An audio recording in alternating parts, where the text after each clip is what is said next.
Bilang celebration ng friendship natin,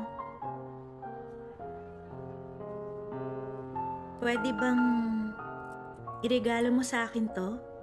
Tingin mo, okay lang ba? Ah, pero, Bakit?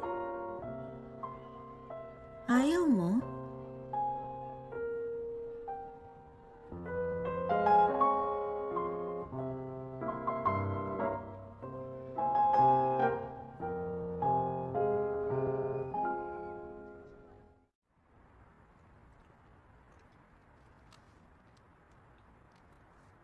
Teka, hindi niyo piniliwanag? Di pa siya pwede mag-boyfriend. Masyado pa siyang busy para sa ganon. Hmm, talaga? Ba't natatawa ka? Di ako natatawa ah. Narinig kitang natawa, umamin ka nga. Magdi-deny pa eh. Wala, ano kasi... Naisip ko lang na hindi kakaiba si Suni. Hindi ka kaiba? Yun ang palusot nila pag nambabasted. Tas malalaman mo meron na silang ibang dinedate. Diba? Napakakaraniwan.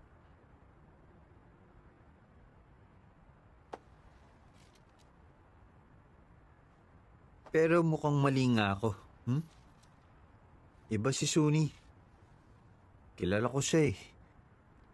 Siguradong nagsasabi siya ng totoo.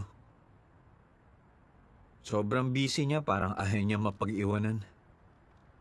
Baka dahil doon kaya wala siyang oras na i-date ka. Ganon ba? So, meron pa akong pag-asa. ay, ano? Ikaw, nasa na yung regalo mo? May regalo ka, di ba? Ay, pasensya na. Nakalimutan ko eh. Sorry, ihahabol ko na lang. Nakalimutan mo? Tama bang kalimutan mo yung birthday ng kaibigan mo? Ihahabol ko na nga lang. Iyahabol. Ay, bumalik ka nga! Kailan mo naman iyahabol? Promise! Sige, ang saksi na nangako ka, ah. Meron akong isang salita, di ba? Basta nangako ka. Oo na, pangako ba? Sandali lang.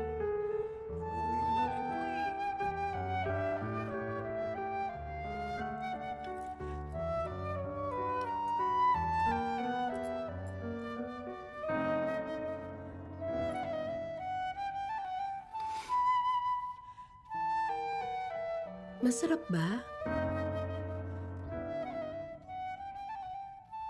Oo naman, masarap.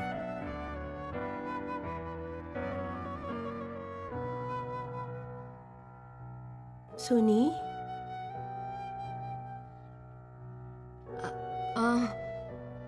Opo, masarap. Mm.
Papa, pwede ba kitang maistorbo?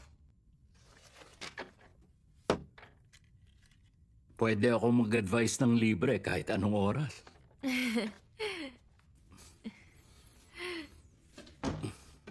Ayan. Pero para lang yun sa anak ko. Sana, balang araw maging kasing galing mo rin akong magsalita. Salamat, ha? Bakit? Kanino ka nahihirapang makipag-usap? Hala. Ha? Ang galing niyo.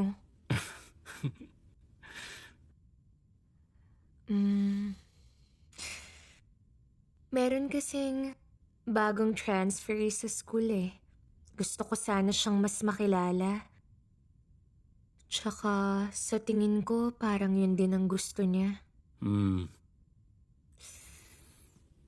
Teka lang, paano ba? Parang sa di malamang dahilan, hindi siya approachable. Hindi approachable? Bakit kaya? Kina Yono at Kyongo, hindi ko na kailangang magtanong para lang malaman kung anong iniisip nila. Ganon ng mga teenager na lalaki. Ganon din ba kayo? Bawat grupo may exception at palagi ako naiiba sa ibang tao. Positive po ba yun?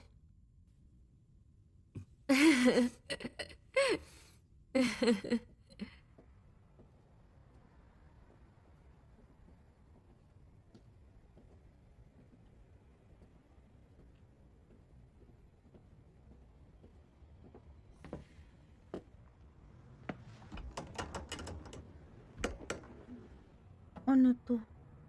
Hindi ba to nagbukas ngayong araw?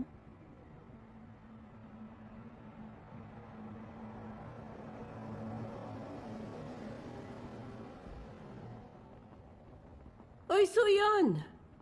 Kayo pala.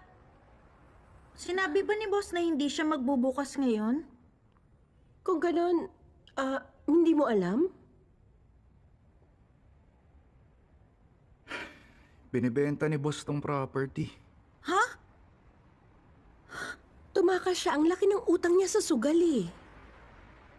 Kung ganun, paano na yung sahod natin? Siyempre, wala tayong sasahurin. Kaya pala, parang ang bait-bait niya kahapon. Pinauwi pa niya sa atin yung mga natirang karne. Ay, nakakabwisit. Parang pinaubos niya lang sa atin yung basura eh. Pero, hindi na ako sumahod nung isang buwan eh. Ano? Tumakas siya nang hindi ka man lang binabayaran? Napakahayop niya talaga. Paano na ngayon?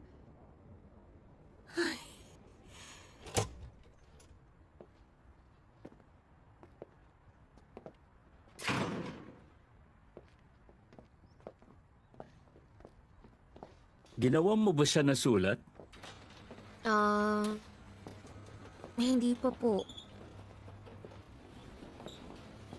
Gusto ko nga yung gawin eh, kaya lang parang hindi ko alam kung ano bang isusulat ko.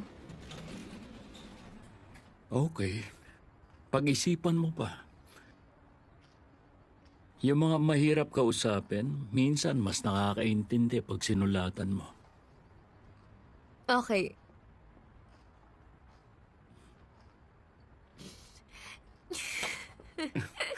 High school na ako pero ginagawa pa rin natin yun. Oh, bakit? Ako conscious ka na ba? Suyon, magmimerienda kami. Gusto mo sumama? Ayoko. Oh, sige.